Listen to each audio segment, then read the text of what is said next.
Assalamualaikum warahmatullahi wabarakatuh. Perkenalkan, nama saya Nazwa Tuzaki Latansa dengan NIM 10111047 dari Prodi Sistem Informasi. Pada video kali ini saya akan mengerjakan dan menjelaskan soal ulangan tengah semester mata kuliah statistik dan probabilitas. Pada kesempatan ini saya akan menyelesaikan soal menggunakan Python di Google Colab.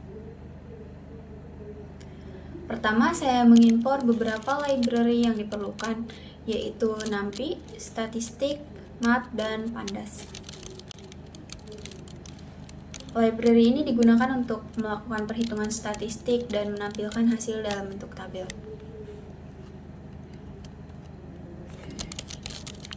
Selanjutnya, saya memasukkan data frekuensinya sesuai dengan tabel pada lembar kerja Excel.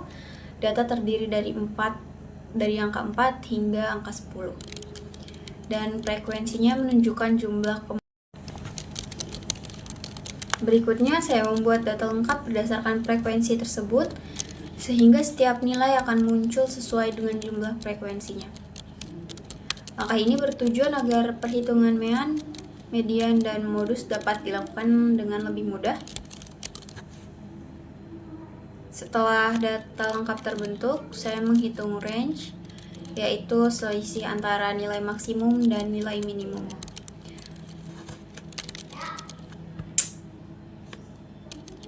Untuk menentukan banyak kelas K, saya menggunakan rumus Sturges, yaitu K sama dengan 1 tambah 3,3 dikali log 10 N, dengan N merupakan jumlah keseluruhan data.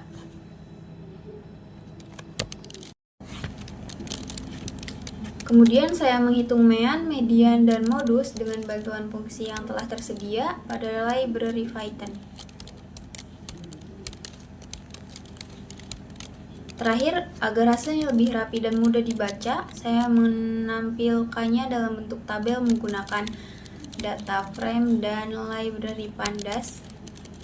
Dari perhitungan apabila dibulatkan, diperoleh range sama dengan 6, banyak kelas sama dengan 5, mean sama dengan 7, median sama dengan 7, dan modus sama dengan 8.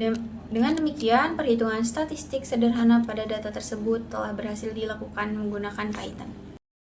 Sekarang saya menjelaskan hasil pengerjaan soal nomor 2, yaitu tentang menghitung ukuran pemusatan dan penyebaran data tunggal serta data kelompok menggunakan Microsoft Excel. Pertama, saya mengerjakan pada data tunggal, saya mengisi kolom frekuensi kumulatif terlebih dahulu, kemudian menghitung nilai median, dan modus secara otomatis menggunakan rumus Excel. Selanjutnya saya mencari nilai kuartil dan persentil untuk mengetahui sebaran datanya. Setelah itu saya menghitung simpanan rata-rata, standar deviasi, dan pengukuran kemencengan untuk melihat bagaimana penyebaran dan bentuk distribusi data. Berikutnya, data kelompok, saya menentukan titik tengah setiap kelas dan membuat kolom frekuensi kumulatif, lalu saya menghitung median, dan modus berdasarkan data frekuensi. Selanjutnya saya mencari Q2, Q3, P30, dan P80. Untuk analisis lebih detail, kemudian dilanjutkan dengan perhitungan simpangan rata-rata, standar deviasi, dan pengukuran kemencengan untuk mengetahui apakah data cenderung miring atau simetris. Nah, sekarang saya akan membahas soal nomor 3 pada UTS Praktikum Statistik dan Probabilitas ini. Pada soal ini diketahui X sama dengan 42, rata-rata sama dengan 40, dan deviasi standar sama dengan 1. Langkah pertama, kita hitung Z-score menggunakan rumus Z sama dengan X dikurangi rata-rata dibagi deviasi standar, hasilnya sama dengan 2. Kemudian kita cari nilai probabilitas dengan fungsi normdis 42, 40, 1, terus hasilnya sekitar 0,9772. Artinya peluang data bernilai kurang dari atau sama dengan 42 adalah 97,72%. Sedangkan peluang lebih dari 42 adalah 2,28%. Untuk soal nomor 2, distribusi Poisson. Rata-rata penjualan adalah 100 MP3 per minggu, dan toko ingin tahu peluang jika stoknya 120 MP3.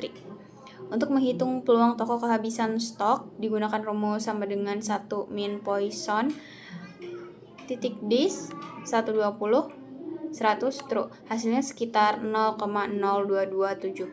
Artinya peluang permintaan melebihi stok adalah 2,27%.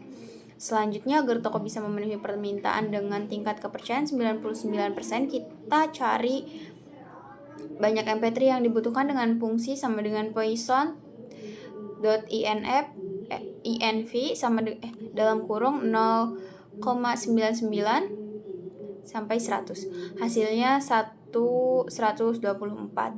Jadi toko sebaiknya menyediakan 124 MP3 agar aman memenuhi permintaan mingguan.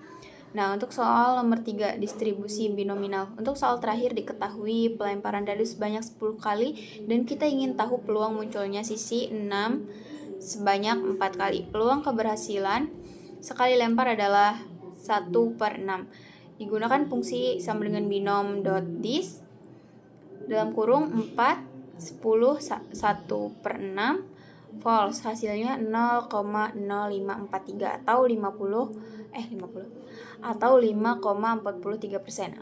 Artinya peluang mendapatkan sisi 6 tepat 4 kali dari 10 lemparan adalah sekitar 5,43%. Sekian video pengerjaan UTS mata kuliah statistik dan probabilitas dari saya. Terima kasih atas waktu dan perhatiannya. Wassalamualaikum warahmatullahi wabarakatuh.